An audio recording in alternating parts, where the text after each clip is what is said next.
स्वांग रचाकर भले घर की औरत बनना चाहती है। आखिर चला दिया चक्कर उस बेचारे रवि पर। कम साथ बाजारू औरत। हम बाजारू औरतें सेठ, तुम जैसों की घरेलू औरतों से तो बेहतर ही है ना। तुम तो अपनी औरतों से कुछ भी मनमानी करते हो और हमें रुपए भी देते हो और तलवे भी चाटते हो। कम सर्फ, अपनी औकात से बाहर निकल रही।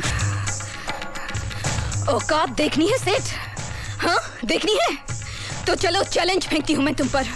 अरे हाथ उठाना तो दूर, तुम सिर्फ एक बुरा लफ्ज निकाल कर दिखाओ मेरे बारे में। राम कसम, अगर पूरे बाजार में इसी छड़ी से मारते मारते तेरे घर तक ना ले गई ना तो कचरी नाम नहीं मेरा। अगर हिम्मत है तो बोल, बोल कर दिखा।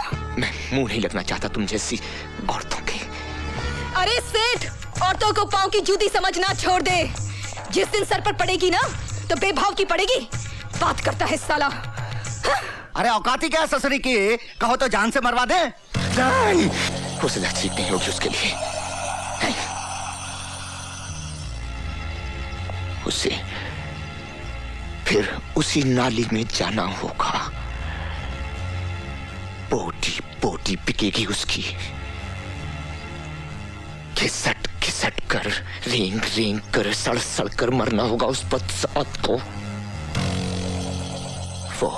वो सदा ठीक होगी उसके लिए।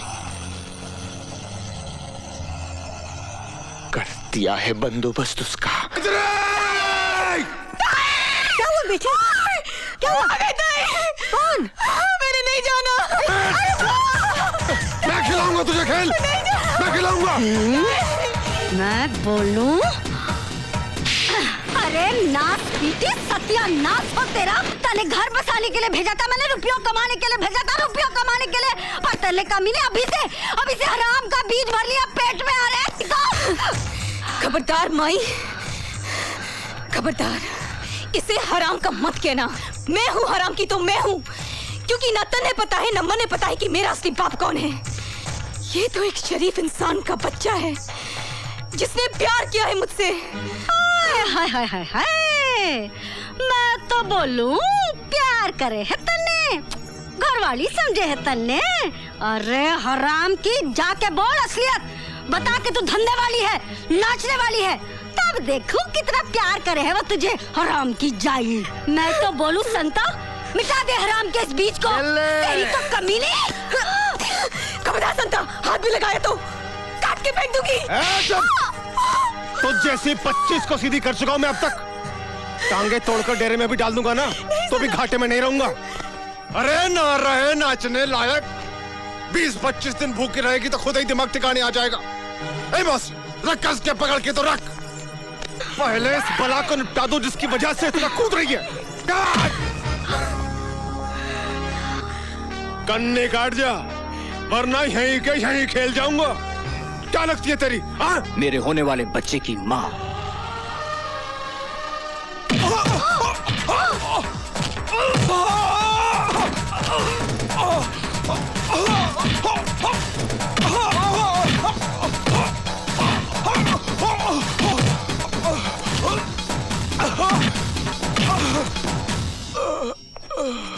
मैं तो बोल लूं? ना हुक्म, आप कुछ ना बोलो जी। टन टन टन टन टन तारा चलती है क्या 9 से 12। ये ले नहीं, ये ले।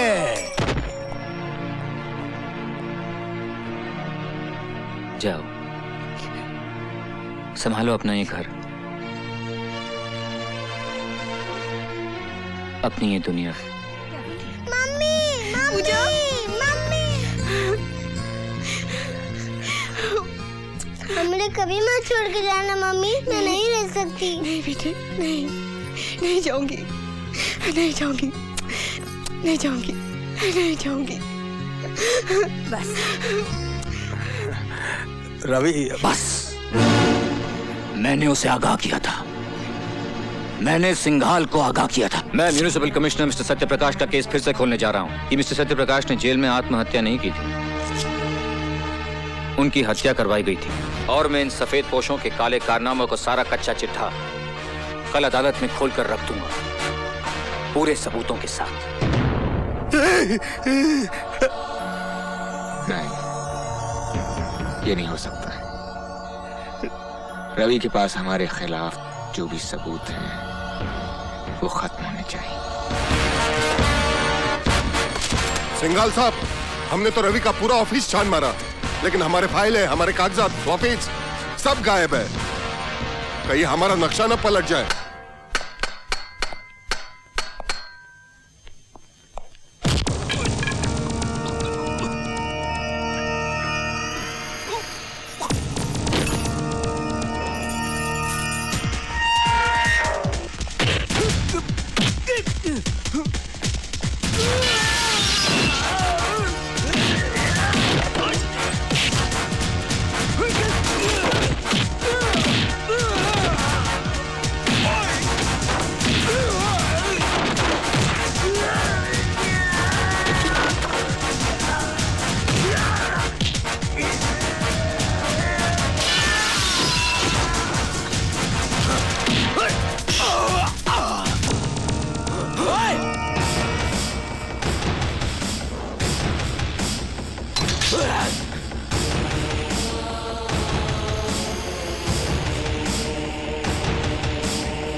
माँ जी, करण भैया ने पुलिस की हिरासत से भागकर अच्छा नहीं किया। खतरा और बढ़ गया है। हाँ, खतरा तो बढ़ गया है, क्योंकि रवि वर्मा करण के पिताजी का केस फिर से खुलवा रहा है ताकि उन्हें झूठे कलंक से मुक्ति मिल जाए। अगर ऐसे में कहीं करण नहीं, अगर करण का सामना रवि से हो गया तो वो उसे जिंदा नहीं छोड़ेगा।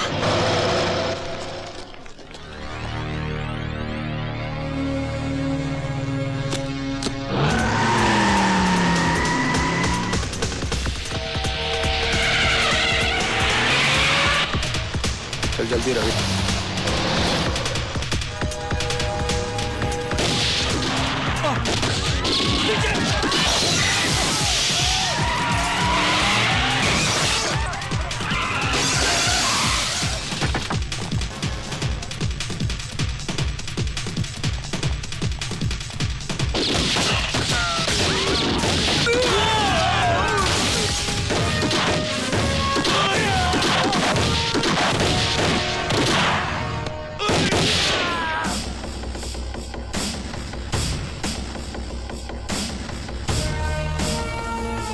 मैंने कहा था ना वकील, मैं तुझे जिंदा नहीं छोड़ूंगा। नहीं करण, मार डालो मुझे।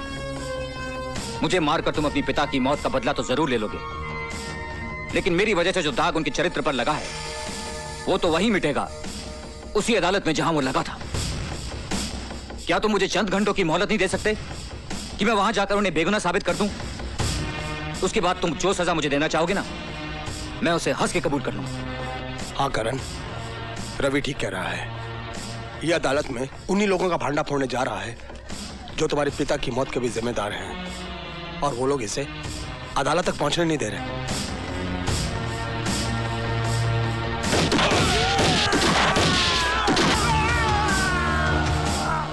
चल अदालत।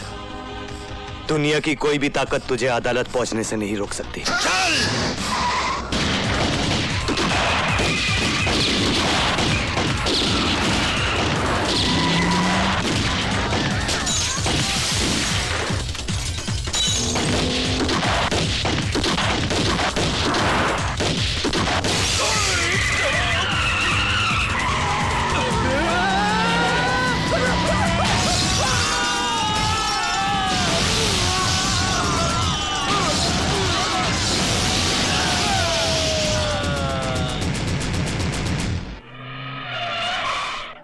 बस बस बस, रुक जाओ रवि बाबू, रुक जाओ।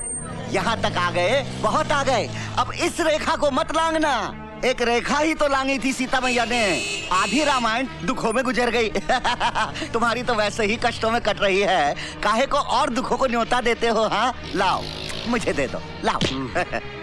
बात रामायण की करते हो और इतना भी नहीं जानते कि जब रावण को जलाया जाता है तो उसके साथ साथ कुंभकर्ण और मेघनाथ भी चलकर खाक हो जाते। पता था मुझे, पहले से ही पता था कि अच्छी तरह से समझाने पर भी नहीं ना समझेंगे आप, इसलिए दूसरा बंदोबस्त भी किया हुआ है। हेलो, लीजिए सुनिए, अपनी पूजा बिटिया की प्यारी प्यारी आवाज सुनिए। सुनो। हेलो बेटा। छोड़ बच्ची को, कभी नहीं, अगर बच्ची को कुछ हो गया तो छोड़ूंगी नहीं मैं तेरे को। पूजा, आई शाबाश। पूजा रोती नहीं। अब यूँ समझ लो कि अदालत में जाके आपने बैग खोला नहीं, कि आपकी पूजा बिटिया आई है।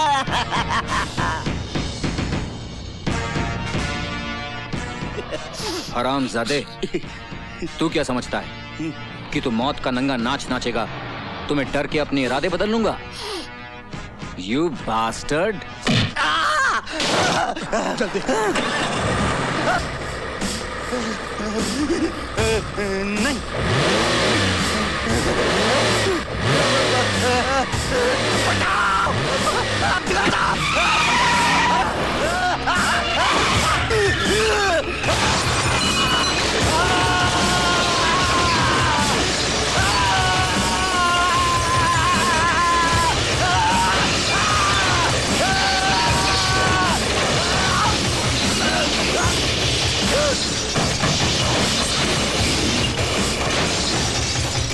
मुझे कुछ समझ में नहीं आ रहा मिलॉर्ड, क्या आज कमिश्नर सत्यप्रकाश को चरित्रवान साबित करके मिस्टर रवि वर्मा क्या हासिल करना चाहते हैं, जबकि एक दिन खुद इसी अदालत में खड़े होकर इन्होंने कमिश्नर सत्यप्रकाश को रिश्वतखोर साबित किया था और हमने इनकी जोरदार दलीलों पर तालियां बजाई थी।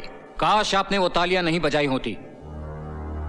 काश जिस दिन मैंने पहली बार झूठ को जिताया था और सच को हराया था, लोगों ने तालियों के बजाय मेरे मुंह पर थप्पड़ मार दिए होते, तो आज ये नौबत नहीं आती। और अब तो ये आम बात है मिलॉर्ड कि झूठ बोलने वाले को ताली मिलती है और सच बोलने वाले को थप्पड़। और उस दिन यही हुआ था मिलॉर्ड। उस दिन मेरी झूठी दलीलों को सुनकर लोगों ने वाह वाह की थी और उस संत जैसे आदमी पर पत्थर मारे। और वो उधर जो मेरी मां बैठी हुई ना जज साहब, उसने मुझसे कहा था कि उस देवता को पत्थर मारने वाले हाथ लोगों के नहीं थे, मेरे थे।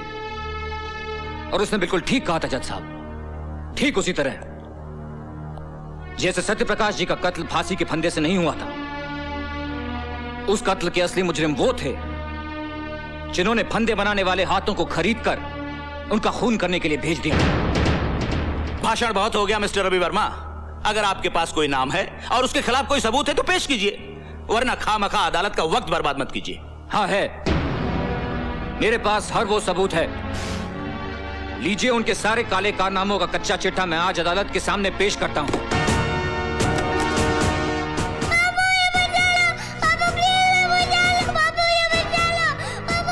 रवि, क्या बात है? कुछ नहीं, सोच रहा हूं धर्म, इंसाफ और सच्चाई की लड़ाई में गुरुओं ने भी अपने बच्चों को कुर्बान कर दिया था। देखता हूं आज उसकी अदालत में मेरी कुर्बानी क्या रंग लाती है।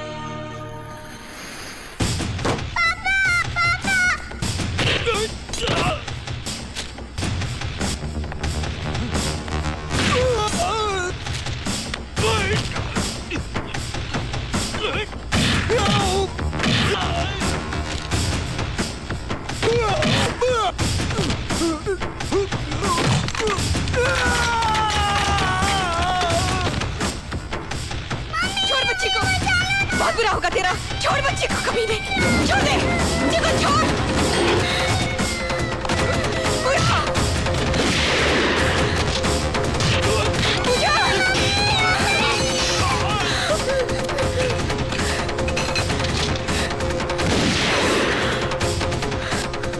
बच्ची को अदालत ले जाओ। यह अदालत शर्मसार है क्योंकि इस अदालत ने कमिश्नर सत्यप्रकाश जैसे नेक, सच्चे, ईमानदार इंसान के चरित्र पर दाग लगाया। हम उनके मरणोपरांत उनसे क्षमा याचना करते हैं और कबूल करते हैं कि कभी कभी कानून भी अपराधियों की चालाकी में उलझकर गलती कर बैठता है।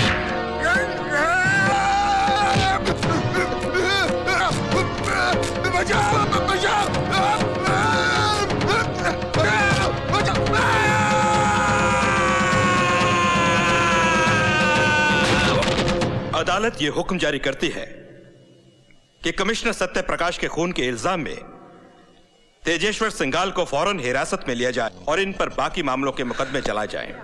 रवि, पूछा।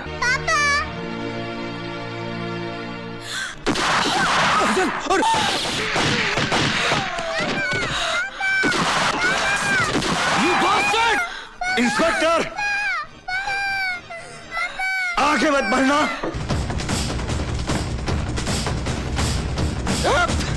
आगे हट जाओ, जाओ, हट जाओ।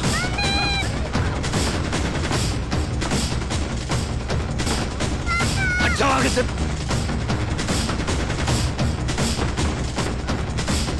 हट जाओ।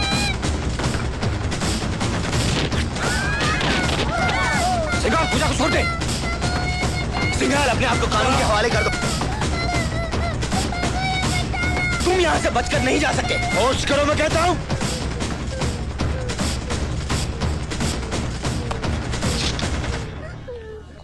हट जा, हट जा।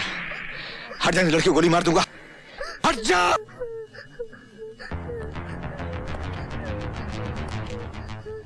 इंस्पेक्टर, बंदूक फेंक दे और अपने आदमियों से कह दे कि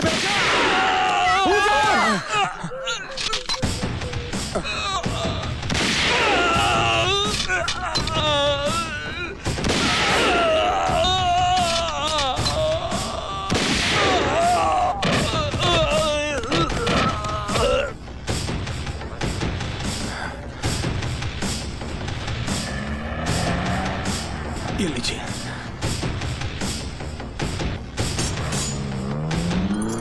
चलिए करण भैया। मेरा हिसाब फिर भी तुझ पर बाकी है वकील। हाँ, मुझे याद है।